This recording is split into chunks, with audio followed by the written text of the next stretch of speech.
शुक्लाम्बरधरं विष्णुं शशिवर्णं चतुर्भुजं प्रसन्नवदनं ध्यायेत् सर्वविघ्नोपशान्तये कूजन्तं राम रामेति मधुरं मधुराक्षरम् आरुष्य कविताशाखां वन्दे वाल्मीकिकोकिलं वाल्मीकिर्मुनिसिंहस्य कवितापनचारिणः शृण्वन् रामकथानादं को न जातिवराङ्गतिम्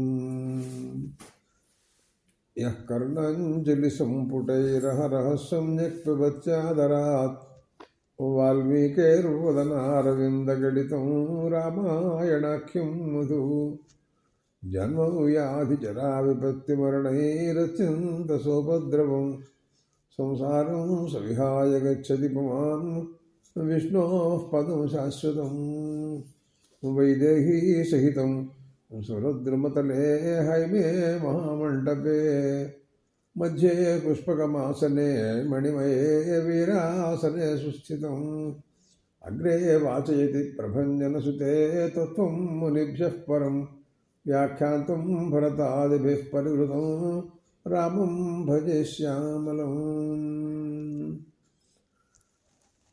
सर्व एव तु तस्येष्टाश्चत्वारः पुरुषर्षभाः शरीरात् विनिवृत्ताश्चत्वार एव बाहवः సీతారామ లక్ష్మణ భరత శత్రుఘ్నులు నలుగురు కుమారులకి వివాహాలు జనక మహారాజు గారి సౌధంలో వారి సమక్షంలో జరిగినాయి. అయోధ్య చేరుకున్నారు. తర్వాత వీరు నలుగురు కూడాను ఆ దశరథ మహారాజు గారికి 4 బాహువులు అనుకోండి అన్నారు.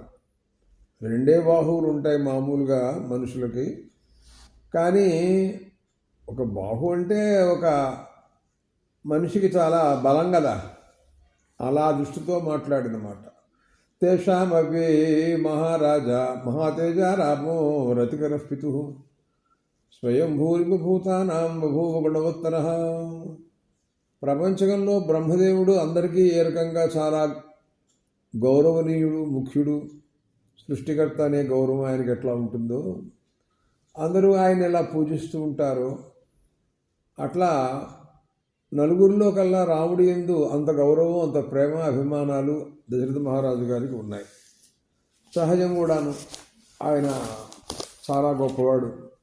సహితే ఉదీర్ణస్థారా రావణస్య వధార్థమి ఆర్సితో మానుషే లోకే జిజ్ఞుః విజజ్ఞే విష్ణు సనాతన.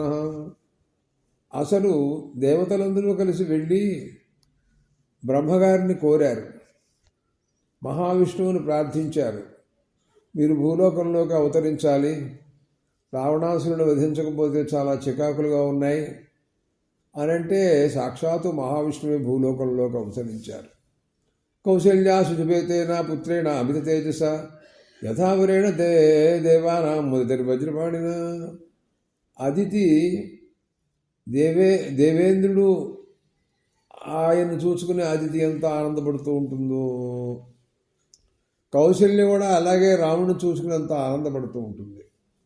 ఆయన సమస్తమైనటువంటి సద్గుణాలతో ప్రకాశిస్తూ ఉండే మహాత్ముడు ఆయన. బభూసు భూమో అనుపమ సూను గుణై దశరథోపమ. మళ్ళీ ఎలా ఉంటాడంటే మళ్ళీ దశరథుడే. ఆయన ఎంత గొప్ప సత్యసంధుడు, ఎంత సద్గుణాల రాశో, అలాగే కొడుకైనటువంటి రాముడు కూడా అలాగే ఉంటాడు. సచనిత్యం ప్రశాంతాత్మ మృతపూర్వం భాషతే.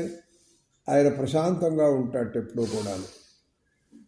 కోపంతో క్రుద్ధుడై కనపడుతూ ఉండటం అలాంటివి రాముడిలో ఎప్పుడూ ఉండవు. ఆయన మృదువుగా మాట్లాడతారు. స్మితభాషి పూర్వభాషి రాఘవ అని బిరుదు. ఆయన నవ్వుతూ మాట్లాడతారు, ముందు మాట్లాడతారు. ఆయన ఇద్దరు కలుసుకున్నారనుకోండి, బాగున్నారా అని ఆయన అంటే మనం చూద్దాం లేని వీడు యువతలవాడు, వీడు మాట్లాడితే మనం మాట్లాడదామని అవతలవాడు, వాడు మాట్లాడు, వీడు మాట్లాడు, వాడు వెళ్ళిపోయినాడు, వీడు వెళ్ళిపోయినాడు. ఏంటిది? అంతేది ఏమిటంటే ఎవరు ముందు మాట్లాడితే వాడు కొంచెం తక్కువ అన్నట్టుగా ఉంది లోకం. ఆయనకేదో అవసరం ఉందిగా ఉంది, నన్ను పలకరించాడని అవతలవాడు అనుకుంటూ ఉంటాడు. అంతేగాని వాడి మంచితనంతో వాడు మాట్లాడుతున్నాడు ముందు అని అనుకోలేకుండా పోతున్నారు ఈ ప్రపంచం. కానీ రాముడు అలాంటి వాడు కాదు. నవ్వుతూ ముందు మాట్లాడతాడు, బాగున్నారా, నమస్కారం, అని ముందే ఆయనే మాట్లాడతాడు. అది కూడా మృదువుగా ఉంటుంది, నవ్వుతూ మాట్లాడతాడు. ఉచ్యమానోపి పురుషం నూతనం ప్రతిపద్యతే. ఎవరైనా ఆయన గురించి కొద్దిగా హెచ్చుతగ్గులుగా మాట్లాడారనుకోండి, సమాధానం ఉండదు, ఊరుకుంటాడు అంతే. అంతేగాని నువ్వు ఇలా మాట్లాడావేమిటి అని వాడితో దెబ్బలాట్టం కానీ అలాంటివి ఉండవు అన్నమాట. కథంచిదు ఉపకారేణ కృతే నైకేన తుష్యతి నస్మరత్యుపకారక అపకారాణ శతమప్య ఆత్మవత్తయ. ఆయన ఏదైనా ఇప్పుడు అందరికీ ఉపకారం చేసే తత్వం కలవాడు, కానీ ఆయన ఎప్పుడు కూడాను అపకారానికి ఆయన సిద్ధపడడు. అలాంటి తత్వం ఆయనలో లేదు. ఆయన గురించి మాట్లాడుతూ అంటారు, సాంకేత్యం వా పారిహాస్యం వా స్తోభం వా హేళనమేవ వా అని ఒక శ్లోకం ఉంది. అంటే వేళాకోళానికి కూడా అది ఆయన విలాసగా మాట్లాడటం, హెచ్చుతగ్గులుగా మాట్లాడటం అట్లా ఎప్పుడు చేయడు ఆయన. అలాంటి స్వభావం కల మనిషి ఆయన. చాలా జాగ్రత్తగా మాట్లాడతారు. శీలవృద్ధై దానవృద్ధై రోజోవృద్ధైశ్చ సజ్జనై కథయన్నాస్తా వైదిత్యం ఆస్త్రయోగ్యాంతరేష్వపి బుద్ధిమాన్ మధురభాషి పూర్వభాషీ చ ప్రియం వద. పెద్దలు అనేక మంది మహాత్ములు ఉంటూ ఉంటారు. అలాంటి వాళ్ళు ఉన్నారే సదాచార సంపన్నులు, అలాంటి వాళ్ళు ఉన్నారే, వాళ్ళతో చాలా గౌరవంగా మాట్లాడతాడు. జ్ఞానవృద్ధులండి. మనుషులలో వృద్ధత్వం అనేటటువంటిది వయస్సును బట్టి వృద్ధత్వం లెక్కయకూడదు. బ్రాహ్మణంలో జ్ఞానం వల్లనే వృద్ధుడు అనమాట. వాడే వృద్ధుడు కానీ నతేన వృద్ధోభవతి ఏనాస్య పరితంశిర యువాప్యధీయాన స్తందేవాస్తవిరం విధో అన్నాడు మనుగారు మనుస్మృతిలో మాట్లాడుతూ. ఎవరైతే జుట్టు తెరిసినంత మాత్రం చేత వాడు వృద్ధుడు అనుకోవడం పొరపాటు. నతేన వృద్ధోభవతి ఏనాస్య పరితంశిర యువాపి యువకుడైనా చిన్నవాడైనా ఎవరైతే జ్ఞానిగా ఉంటాడో అలాంటి వాడు వృద్ధుడు అన్నారు. అలాగే వయోవృద్ధులు కానీ జ్ఞానవృద్ధులు కానీ ఎవరైనా సరే అందరితోనూ సౌమ్యంగా మాట్లాడతాడు రాముడు. బుద్ధిమాన్ మధురా భాషే. ఆయన మాట్లాడేది చాలా మృదు మధురంగా ఉంటుందండి.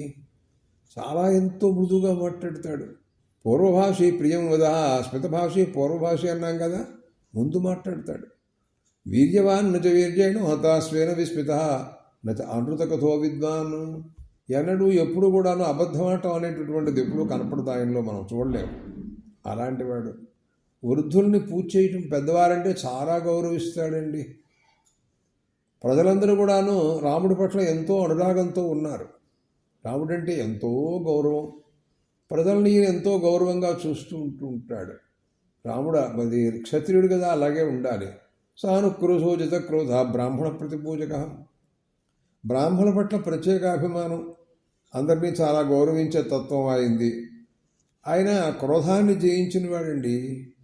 అసలు ఆయనలో క్రోధం మచ్చుకైనా చూడటానికి దొరకదు అసలు. అలాంటి వాడు. దీనానుకంపి ధర్మజ్ఞో నిత్యం ప్రగ్రహవాన్ శుచి. దీనానుకంపి, దీనులైనా కనపడ్డారనుకో వాళ్ళ ఎందు అతి ప్రేమ. అయ్యో పాపం ఎంత కష్టం వచ్చిందా ఇలాగా అని వాళ్ళని ఎంతో ఆయన ఆదరించే స్వభావం కలవాడు. ధర్మాలు తెలిసిన వాడండి. అంచేత ఆయన అలాంటి స్వభావం కలవాడు. కానీ స్వేచ్ఛానుసారంగా మాట్లాడటం కానీ అలాంటివి ఎప్పుడూ రాముడిలో మనం చూడం. కులోచితమతి క్షాత్రం ధర్మం స్వంబహుమన్యతే. తన కులానికి క్షత్రియ వంశం, వాళ్ళది క్షత్రియులు కదా, దానికి ఆ వంశానికి తగిన రీతిలో ఎలా ఉండాలో అలా ఉంటాడు. సహజంగా బ్రాహ్మణ క్షత్రియ వైశ్య శూద్రుల్ని చాతుర్వర్ణ్యాన్ని మనం చూస్తున్నాం కదా. భగవానుడు కూడా చెప్పారు భగవద్గీతలో, చాతుర్వర్ణ్యం మయా సృష్టం గుణకర్మ విభాగశః అంటూ. ఆ చాతుర్వర్ణ్యాల్లో ఆయన కూడా క్షత్రియుడు అని అనుకుంటున్నాడు ఆయన. ఎందుకంటే ఆయన భగవానుడు కాబట్టి. నిజంగా అసలు ఆయనకి క్షత్రియత్వం అనేటటువంటి ధర్మ జాతి కానీ మరోటి కానీ ఆయనకి ఉండవు. భగవానుడికి ఉంటే ఉంటుంది ఇవన్నీ. మిగతా క్షత్రియుడికైతే ఉంటుంది. కానీ ఆయన క్షత్రియ వంశంలో పుట్టినందుకు నేను క్షత్రియుణ్ణి అనేటటువంటి ఒక భావం అలా చెబుతూ ఉంటారు ఆయన. దానివల్లనే బ్రాహ్మణోత్తములు అలాంటి వారు వస్తే వారిని పూజ చేస్తూ ఉంటాడు. అలాంటి గౌరవాలని కూడాను ఆయన శాస్త్రీయ మర్యాదలు అనుష్ఠిస్తూ ఉంటాడు. నేను భగవంతుడిని కాబట్టి నాకు ఇదంతా అక్కర్లేదు అని అలా ఎప్పుడు అనరు ఆయన. మన్యతే పరయా కీర్త మహత్ స్వర్గఫలం తతః. మహాకీర్తి ఆయనకు చాలా గొప్ప కీర్తి, సామాన్యమైన కీర్తి కాదు. ఆయన దగ్గర ఇంకా గొప్ప గొప్ప విశేషాలు ఏంటంటే పరద్రవ్యాన్ని ఎప్పుడూ కూడాను అపేక్షించడు, ఎవరి ద్రవ్యాన్ని తీసుకోడు. అంటే యోర్థే శుచి సహి శుచి మృద్వాది శుచి శుచి అన్నారు మనువు గారు మాట్లాడుతూ. మన మానవుడు శుచి, పవిత్రంగా ఉండాలి. అది ఏమిటండి ఆ పవిత్రత అని అడిగాను నేను. అంటే ఆయన అన్నారు, స్నానం చేయటం, బాగా నీళ్లు పోసుకోవటం, సబ్బులతో రుద్దుకోవటం, చేత్తో మట్టితో చేయి రుద్దుకోవటం, సబ్బులతో రుద్దుకోవటం, అవన్నీ బాగా అదే శుచి అన్నాడు. అది శుచి కాదన్నారు. మరి ఏమిటిని అడిగాడు. యో అర్థే శుచి సహి శుచి. అర్థ విషయంలో అంటే పరస్వ అనాకాంక్షి, పరద్రవ్యాన్ని అపేక్షించకపోవుట, అదిగో అది పవిత్రత. అంటే మానసికమైనటువంటి పవిత్రత. అన్నీ ఎన్నో తప్పుడు పనులు చేస్తూ 5 సార్లు స్నానం, మరి ఎక్కడి నుంచి బ్రహ్మాండమైనటువంటి ఇంతంతలా రుద్రాక్షలు వేసుకోవడం, అక్కడి నుంచి విభూతి ఇంతంత విభూతులు పెట్టటాలు. ఏమిటిది? మనస్సు కాలుష్యంతో ఉంటుంది. ఎప్పుడూ పరద్రవ్యాన్ని అపహరించడం కోసమని ఎవరి కొంపలు తీద్దామా, ఏం చేద్దామని ఆలోచిస్తూ ఉంటాడు. పైకి మాత్రం బ్రహ్మాండంగా బొట్లు పెడతాడు. అది శుచి అంటారా? కాదు. అందుకోసమని అలాంటిది కాకుండా మానసికంగా అలాంటి పవిత్రత కావాలి మనకి. అది లేనప్పుడు ఇవన్నీ కూడా డాంబికాలు అవుతాయి, కానీ ప్రయోజనాలు ఉండవు కదా. ప్రభువు అలా ఎప్పుడూ ఉండరు. అలాంటి పనులు ఎప్పుడూ కూడా పరమాత్మ చేయరు. అందువలన అలాంటి పవిత్రత ఆయనలో మనకి కనపడుతూ ఉంటుంది. పైగా ఆయన వ్రతమైనటువంటి అభయం సర్వభూతేభ్యో దదామ్యేతద్ వ్రతం అన్నారు ఆయన. విభీషణ పరిత్రాణంలో అమాంతంగా రావణాసురుడు గెంటేస్తే వాళ్ళ తమ్ముడైనటువంటి విభీషణుడు రాముడిని ఆశ్రయించడం కోసం వచ్చాడు. అంతరిక్షలోకంలో ఉన్నాడు. 4 వానలు, 4 రాక్షసులు కూడా ఆయనతో ఉన్నారు. పైనుంచి చూశాడు. రాముడి యొక్క పాదాలను చూసి, నేను రాఘవం శరణంగతో శరణ వేడుతున్నాను అని అడిగాడు. అడిగితే అప్పుడు ఆయన అభయమిస్తాను అని చెప్పి అభయమిచ్చారు ఆయన.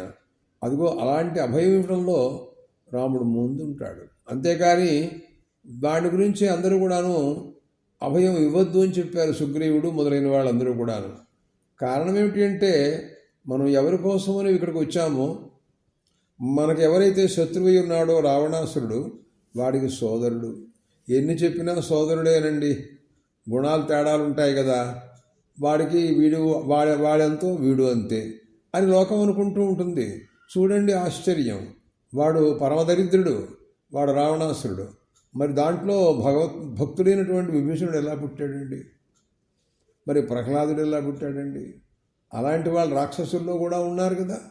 మన వాళ్ళల్లో కూడాను పైకి గొప్ప అని చెప్పుకోవడం రాక్షస ప్రవృత్తి. ఏం బాగుంటుంది ఇది? కాబట్టి జాతి కులములలో ఒకప్పుడు ఆ గుణాలను బట్టి కూడా మనం నిర్ణయించుకుంటూ ఉండాల్సి ఉంటుంది. అందువలన జాగ్రత్తగా విచారించాల్సినటువంటి అంశాలు ఎన్నో ఉంటూ ఉంటాయి. కాబట్టి అభయం సర్వభూతేభ్యో దదామ్యేతద్ వ్రతం మమ. నేను అభయం ఇవ్వడానికి ఎప్పుడూ సిద్ధంగా ఉంటాను అన్నారు పరమాత్మ. వీళ్ళందరూ ఒప్పుకోలేదు. ఒప్పుకోకపోయినా సరే నేను అభయమిస్తాను వాడికి అన్నారు ఆయన. అతను లేకపోతే నిజంగా యుద్ధం జరిగేది కాదు, చాలా కష్టపడాల్సి వచ్చేది. అలాంటి వాడు రాముడు అంటే అనమాట. నా శ్రేయస్సులతో విద్వాను నా విరుద్ధ కథారుచి. ఎప్పుడు కూడా అశ్రేయస్సు యందు అతనికి ఆసక్తి ఉండదు. ఏది శ్రేయోదాయకమైనటువంటి మార్గమై ఉంటుందో అలాంటి దాని ఎందే ప్రవర్తిస్తారు ప్రభు. అలాగే ఉంటుంది ఆయన భావం, అలాగే ఉంటారు. కానీ విరుద్ధ కథామతి అన్నారండి. ఎప్పుడు వివాదాలకి ఆయన బుద్ధి పరిగెత్తదనమాట. దాంట్లో రుచి లేదు ఆయనకి. ఉత్తరోత్తర యుక్తోచా వక్త వాచస్పతి యథ. మంచి యుక్తి ప్రత్యుక్తులు చదువుకున్నటువంటి మహాత్ముడు ఆయన. కాబట్టి దాంట్లో చాలా చాలా గొప్ప గొప్ప హేతువులు, పక్కన హేతువులు, వీటన్నిటి కూడాను మాట్లాడతారు ఆయన. ఎంత మాట్లాడతారంటే ఆయన నిజంగా బృహస్పతి అన్నట్టుగా ఉంటుంది ఆయన వాగ్వైఖరి. అలా మాట్లాడుతూ ఉంటారు. అరోగ తరుణో వాగ్మేవ పుష్పాన్ దేశకాలవితు. ఆయనకి దేశము కాలము రెండు తెలుసు. ఏ సమయంలో ఏ పని చేయాలి, ఏ దేశంలో ఎలా ఉండాలి, ఎవరితో ఎలా వ్యవహరించాలి, ఎలా మెలగాలి, అవన్నీ తెలిసినటువంటి వాడు ఆయన. ఆరోగ్యంగా ఉంటాడు మనిషి, రోగాలు లేవు, మంచి వయస్సులో ఉంటాడు, మంచి వక్త, బాగా మాట్లాడతారు, నెంగిరిగా మాట్లాడు, వపుష్మాన అందంగా ఉంటాడు. లోకే పురుష సారజ్ఞ సాధురే కోవి నిర్మిత. అవతల వాళ్ళ యొక్క సారం ఏమిటో, మనిషిని యొక్క స్వరూపం అంతా కూడా అలా మాట్లాడంగానే పట్టేస్తాడు. అన్నీ కూడాను ఆయనకు బాగా తెలుస్తాయి. అలాంటి గుణజ్ఞుడు అన్నమాట దానికి అర్థం. సద్గుణైర్గుణైర్యుక్త ప్రజానాం పార్థివాత్మజ బహిశ్చరైవ ప్రాణో బభూవ గుణతః ప్రియ. ఆయనకు ఉండేటటువంటి సద్గుణాలు చెప్పలేం కదా, చాలా గొప్పవి. అసలు మహారాజు గారికి ఈయన గురించి మనం చెప్పాలంటే ఒక్క మాట, బహిఃప్రాణం అనుకోండి. మామూలుగా అయితే పంచప్రాణాలు లోపల ఉంటాయి, సంచరిస్తూ ఉంటాయి అని మనం అందరం చెప్పుకుంటూ ఉంటాం. కానీ ఇది బహిఃప్రాణుడు, ప్రాణస్వరూపుడు అనమాట. ప్రాణం ఎంత ప్రేమాస్పదమైనటువంటిదో, అది లేకపోతే జీవమే రకంగా శరీరమే నిలవదో అలాంటి వాడు అనుకోండి. సమ్యక్ విద్యా వ్రత స్నాతో యథా సాంగవేదవితం. సాంగవేదాధ్యయనం చేసినటువంటి మహానుభావుడు అండి ఆయన. విద్యావర్త స్నాతుడు అంటే విద్యలన్నీ కూడాను పరిపూర్ణంగా అధ్యయనం చేసినటువంటి వాడు. ఈశ్వస్త్రే చ పితుశ్రేష్ఠో బభూవ భరతాగ్రజ. ఈశువులు అస్త్రములు అంటే ధనుర్బాణములు, వాటికి సంబంధించినటువంటి విజ్ఞానము అదంతా కూడా ఇదివరకే మన విశ్వామిత్ర మహర్షి ఎప్పుడో చెప్పారు ఆయన. అవన్నీ ఆయనకి వచ్చు. ఆయనకి తెలియనటువంటి విద్యలు లేవు. శస్త్రాస్త్ర విద్యలలో అథర్వవేదం కానీ, ధనుర్వేదం కానీ, గాంధర్వవేదం కానీ ఇవన్నీ కూడాను ఆయనకన్నీ సులభంగా వచ్చేసి ఉన్నాయి అన్నమాట. దానికి అర్థం కళ్యాణాభిజను సాధు అధీన సత్యభాగృజు. ఆయన కళ్యాణాభిజనుడు. ఇక్కడ మంగళప్రదమైనటువంటి ప్రసంగాలతో ఉంటాడు మనిషి ఎప్పుడు కూడా. సాధువు మనిషి, క్రూరంగా కనపడడు, దీనుడుగా ఉండడు, మంచిగా ఉంటాడు. సత్యవాకు అబద్ధమాడు. పైగా రుజువు అన్నారండి. రుజువు అంటే ఏమిటి? తప్పకుండా రుజు ప్రవర్తనలో పరిపూర్ణంగా ఉంటుంది అన్నమాట దానికి అర్థం. వృద్ధై అభివినీతశ్చ ద్విజై ధర్మాత దర్శిభి. వృద్ధులైన వాళ్ళు, బ్రాహ్మణోత్తములు అందరూ కూడాను ఆయన ప్రశంసిస్తూ ఉంటారు. ధర్మార్థ కామ తత్వజ్ఞ. ధర్మం, కామం, అర్థం వీటి యొక్క స్వరూపాన్ని పరిపూర్ణంగా తెలిసినటువంటి వాడు. లౌకికే సమయాచారే కృతకల్పో విశారద. నివృత సంవృతాకారో గుప్తమంత్ర సహాయవాన్. ఆయన ఆలోచనలు ఎవరికీ తెలియవు. ఎప్పుడు కూడాను రాజు యొక్క ఆలోచనలు బయట తెలియకూడదు. చాలా గంభీరంగా ఉంటాడు మనిషి. ఆయన యొక్క ఆకారం లోపల ఒకవేళ ఏదైనా కొన్ని ఇబ్బందులు లోపల ఉన్నా కూడా అవి మనసులో ఉన్నటువంటి ముఖంలో కనపడుతూ ఉంటాయి. ఇంగితం అంటారు దాని పేరు. అలాగా కూడా ఆయనలో మనం ఏం పట్టుకోలేం. అలా ఉంటాడు మనిషి. అమోఘ క్రోధ హర్షశ్చ త్యాగ సంయమ కాలవిధం దృఢభక్తి. ఆయన గురుదేవులు, గురువన్నా, దేవతలన్నా, మరి తండ్రి అన్నా, పూజ్యులంటే చాలా భక్తిగా ఉంటాడు. స్థిర ప్రజ్ఞుడండి. ఇంకా ఎందుకు వచ్చిన మాటలు 10 మాటలు అంటే ఆయన ప్రజ్ఞ వ్యర్థం కాని ప్రజ్ఞ. ఆయన ఏదైనా తలపెట్టారు అంటే అవ్వవలసిందే. కానీ నా సద్గ్రాహీ నా దుర్వచాహ. ఆయన అసద్గ్రాహీన భవతి. విశేషాలు, అసజ్జన సంగ్రహణం అంటే నీచులతో సాంగత్యం చేయటం కానీ, వాళ్ళతో కలవటం కానీ అలాంటివి ఎప్పుడు ఉండడు. వెళ్ళడం ఎక్కడికి అసలు అట్లాగా. నిస్తంద్ర అప్రమత్తశ్చ. ఆయన ఒక రకంగా చూస్తే ఆలస్యం, మాంద్యం అంటే ఇప్పుడు మనం ఏదైనా చెప్పామనుకో అరగంట అయినా అది అంటాడు పిలిస్తే ఒక మనిషి. అలా ఉండడు, చాలా మెలకువగా ఉంటాడనమాట. అప్రమత్తులుగా ఉంటాడండి. ఎటువంటి విషయాల్లో కూడాను ఆయన దానికి దోషం కానీ, ఆలస్యం కానీ, ఏమరపాటు కానీ ఇలాంటివి ఉండవు మనిషిలో. సదోష పరదోషవిధం. తనలో ఏదైనా తప్పు ఉంటే వెంటనే తెలుసుకుంటాడు. పరదోషాన్ని తెలుసుకుంటాడు. శాస్త్రజ్ఞశ్చ కృతజ్ఞశ్చ పురుషాంతర కోవిద. ఆయన కృతజ్ఞుడండి. ఆ కృతజ్ఞతా ధర్మం అనేది ఉందే అది చాలా గొప్పదన్నమాట దానికి అర్థం. మనకు రామాయణంలో కృతజ్ఞత అనే ధర్మం కోసం రామాయణం ఎన్నో చెబుతుంది. అటువంటి దాంట్లో ఆయన కృతజ్ఞుడు. ఆయన తెలిసినట్టు అవతల వారు చేసిన ఉపకారాన్ని గుర్తెరిగి ఉంటాడు. శాస్త్రాలన్నీ చదువుకున్నాడు. యహ ప్రగ్రహానుగ్రహయోర్ యథా న్యాయం సత్సంగ్రహ ప్రగ్రహణే. ఈ రకంగా ఆయనలో ఉండే గుణాలు, ఆయనలో ఉండేటువంటి విశేషాల గురించి మనం ఎన్ని చెప్పినా తక్కువేనండి. అలాగా ఉంటూనే ఉంటాయి. శ్రేష్ఠ్యం శాస్త్ర సమూహేషు ప్రాప్త వ్యామిశ్రకేషు. ఇంకా ఆయన గురించి మనం చెప్పాలి అన్నట్టయితే ధనుర్వేదాల్లో ఆయనకుండే ప్రజ్ఞా పాఠవాలు గొప్పవి. ఇంకా అసూయ, రాగద్వేషాదులు కానీ అసూయ కానీ ఆయనలో ఎక్కడ చూడటానికి లేదు కదా. క్రోధాన్ని జయించిన వాడు, అంతేగాని అహంకారంగా ఉండడు ఎప్పుడూ కూడాను. నచావమంతా భూతానాం, ఎవరిని అవమానపరచడండి. నచకాల వశారుగా, కాలానికి లోనవుడు ఎప్పుడూ కూడాను. ఈ రకంగా ఉంటూ ఉంటాడండి రాముడు. అంటే ఆయన మనం ఎంతసేపు వర్ణించినా తక్కువే. అలాంటి వాడు. ఆయనకు ఓర్పులో భూమితో సమానం అనుకోండి. బుద్ధి గురించి చెప్పారు అంటే బృహస్పతితో తుల్యుడు అనుకోండి. ఇక పరాక్రమాలు ఉన్నాయనుకోండి, దేవేంద్రుడితో సమానం అనుకోండి. ఇలాగా ఆయన గురించి మనం ఎన్నో విశేషాలు ఎలాంటివన్నీ మనం చెప్పాలి. సర్వప్రజాకాంతై ప్రీతిరంజనై పితు గుణై విరుచేరా మోదితో సూర్యవంశమే. సూర్యవంశ మహారాజులండి. అందువల్లనే సూర్యుడిలాగా ఉంటాడేమో, అంత ప్రకాశమానంగా ఉంటూ ఉంటాడనమాట. ఇదిగో ఇది పరిస్థితి. ఇలాంటి మహాత్ముడు, ఇతని గురించి ప్రజలందరూ ఏమనుకుంటున్నారు ఏమిటి అంటే, ఇతనే రాజయితే బాగుండు అనే అభిప్రాయం. తమేమో అమృత సంపన్నం అప్రదృశ్య పరాక్రమం లోకపాలోపమం నాథం కాకామయ్యలేదిని. భూదేవి కోరుకుంటోంది భర్తనే. ఇలాంటి వాడు నాకు ప్రభువుగా ఉన్నట్టయితే రాజ్యం ఎంతో సుఖంగా ఉంటుంది, ప్రజలందరూ క్షేమంగా ఉంటారు, నేను కూడా క్షేమంగా ఉంటాను అని పాపం ఆమె ఎప్పుడు కూడాను ప్రాధేయపడుతూ చెబుతూనే ఉంటుంది. ఏతై బహుభిర్యుక్తం గుణై అనుపమైశ్రుతం దృష్టా దశరథో రాజా చక్రే చింతాంత పరంతప. ఇది పరిస్థితి. ఇలాంటి విషయాలన్నీ కూడాను తన తండ్రి అయినటువంటి దశరథ మహారాజు గారికి ప్రజలందరూ రాముడి పట్ల ఎలాంటి సదభిప్రాయంతో ఉన్నారో, రాముడిలో ఉండే గుణగణాలు ఎలాంటివో, వాళ్ళందరూ ఏ రకంగా రాముడే రాజ్య పరిపాలన చేస్తే బాగుంటుందని అనుకుంటున్నారో అవన్నీ విన్నాడండి.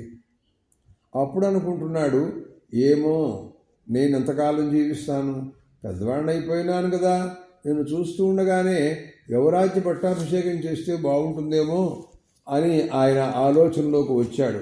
ఎందుకంటే యోగ్యుడైనటువంటి కుమారుడు ఉన్నప్పుడు అతనికి రాజ్యం ఇవ్వడం చాలా ఉత్తమమైనటువంటి మార్గం. అది యశాఖ్యశివరా ప్రీతి హృదయ సంపరివర్తతే కదా నామ స్వతంత్రక్ష్యామ్యభిషిక్తమహం ప్రియం. ఎప్పుడు చూస్తానో కదా, పట్టాభిషిక్తుడుగా నా రాముడిని పట్టాభిషేకం జరుగుతున్న సమయాన్ని నేను ఎప్పుడు చూడగలుగుతాను అని అనుకుంటున్నాడు. అప్పుడే అలాంటి భావాలని మనసులోకి వచ్చినాయి ఆయనకి. వృద్ధికామోహిలోకస్య సర్వభూతానుకంపన. ఇది ఎలాంటిదంటే ప్రపంచం యొక్క యోగక్షేమాలు కాంక్షించినటువంటి ఉదారమైన స్వభావం కలవాడు కాబట్టి దశరథ మహారాజు గారు ఆ మాట అనుకుంటున్నాడు. ఎందుకంటే ఇంకా నేనే రాజ్యం చేస్తా, ఎంతకాలమైనా లేవలేడు, కూర్చున్నా లేవలేడు, నుంచుంటే కూర్చోలేడు. అలాంటి వాడు కూడా ఆశ పోదు, కీర్తి నశించదు, ధనాశ ఇవన్నీ ఉంటూ ఉంటాయి లోకంలో. కానీ దశరథ మహారాజు గారికి అలాంటిది ఏం లేదు. ఇప్పటిదాకా సంతానమే లేదని చింతించినటువంటి వ్యక్తి ఈ రోజున యోగ్యుడైనటువంటి కుమారుడు పెద్దవాడైన తర్వాత అతనికి రాజ్యం ఇచ్చేయటం మంచిదని ఉద్దేశంలో ఉన్నాడు, కానీ మరొక దృష్టిలో లేడు. మత్తః ప్రీతలోకే పర్జన్యేమ వృష్టిమాను. పర్జన్యుడండి, అంత గొప్పవాడని చెప్పాలి ఆ వర్షదేవుడు. ఆయన వర్షం కురిపిస్తే కానీ ప్రపంచకం బతకదు కదా. అలాంటి వాడు నా రాముడు అంటేను. కాబట్టి యమచక్రసమో వీర్యే పరాక్రమాలు చూద్దామా అంటే యమధర్మరాజు ఈయన ముందు చాలడు. దేవేంద్రుడు అంతకంటే పనికిరాడు. బుద్ధిలో చూద్దామా అంటే బృహస్పతితో సమానం. మహీధర సమోధురి ధృత్యాం, ఓర్పు భూమితో సమానమైన వాడండి. కాబట్టి ఈ రకంగా ఆయన్ని పట్టాభిషిక్తుని చేస్తే అదే నాకు మహాభాగ్యం అని ఈ రకంగా అనుకుంటున్నాడండి. ఈ రకంగా పరిస్థితిలో మాట్లాడినప్పుడు మంత్రులందరినీ పిలిచాడు. భువ్యంతరిక్షే భౌమోచ ఘోరముత్పాదజం భయం సంచక్షేష మేధావి శరీరే ఆత్మనోజరాం. ఆయనకెందో కొన్ని అనుమానాలు కలుగుతున్నాయి. ఏదైనా ప్రమాదాలు వస్తాయేమో, నేను ఇంకా నిలుస్తానో నిలవనో, శరీరమందు బాగా ముడల పడిపోయింది, పని చేయడం లేదు, పెద్దవాడిని అయిపోతున్నాను, ఎంతకాలం ఉంటానో తెలియదు. కాబట్టి వెంటనే రాముడికి పట్టాభిషేకం చేయటం చాలా ఉత్తమమని అనుకున్నాడండి. కానీ శోకావృతమాత్మన లోకే రామస్య. రాముడంటే ఆయనకి ఎంత ఇష్టం. రామచంద్రుడు, ఆ చంద్రుడంటే మనకి శ్రమను పోగొడతాడు. మనకుండే కష్టాలు కానీ తాపాలు కానీ మరి ఇవన్నీ దుఃఖాలు కానీ అన్నింటినీ పోగొట్టేది చంద్రుడే. ఆ రామచంద్రుడు అలాంటి వాడు. ఆయన దర్శిస్తే చాలు, చూస్తే చాలు, పాపాలు పోతాయండి. ఆత్మనష్ట ప్రజానాంచ శ్రేయసేచ ప్రియేణచ ప్రాప్తకాలేణ ధర్మాత్మా భక్త్యా త్వరితవాన్ నృప. కాబట్టి ఇక నేను తొందరగా దాని గురించి ఆలోచన పూర్తిగా చేయాలని అనుకుంటున్నాను అని ఈ రకంగా అన్నాడండి. సరే, మరి అందరినీ కనుక్కోవాలి, కానీ తనంతట తను ఒక్కడే నిర్ణయం తీసుకోవడానికి అవకాశం లేదు కదా అనే ఉద్దేశంతో అందరినీ కూడా పరిషత్తు ఏర్పాటు చేశాడు. అందరితోనూ మాట్లాడుతున్నాడు. మరి నేను ఇట్లా ఇంతకాలం రాజ్య పరిపాలన చేశాను, పెద్దవాడిని అయిపోయినాను, నా కుమారుడు పెద్ద కుమారుడు నాకు రాముడు ఉన్నాడు, అతని గురించి మీ అభిప్రాయాలు చెప్పండి, అతను యోగ్యుడని మీరు అంతా కూడా అంగీకరించినట్లయితే నేను రాజ్యం ఇచ్చేసి యువరాజ్య పట్టాభిషేకునిగా చేస్తాను నేను అని ఈ రకంగా అందరితో కూడా మాట్లాడితే వాళ్ళందరూ అన్నారు, అయ్యో చాలా సంతోషం అండి, ఆయన రాజుగా ఉన్నాడు అంటే మా అందరి కూడాను ఎంతో సంతోషం అని ఈ రకంగా అందరూ కూడాను అనుమతించారు, అంగీకరించారండి. సరే, అనుజాతో హి మాం సర్వే గుణైర్జ్యేష్ఠో మమాత్మజ పురంధర సమోవీర్జయ రామ పరపరంజయ. అందరి యొక్క అనుమతి పూర్ణంగా వచ్చిందండి. సరే, అయితే ఎప్పుడు చేద్దాం ఆలస్యం ఎందుకండి దీనికోసం అని.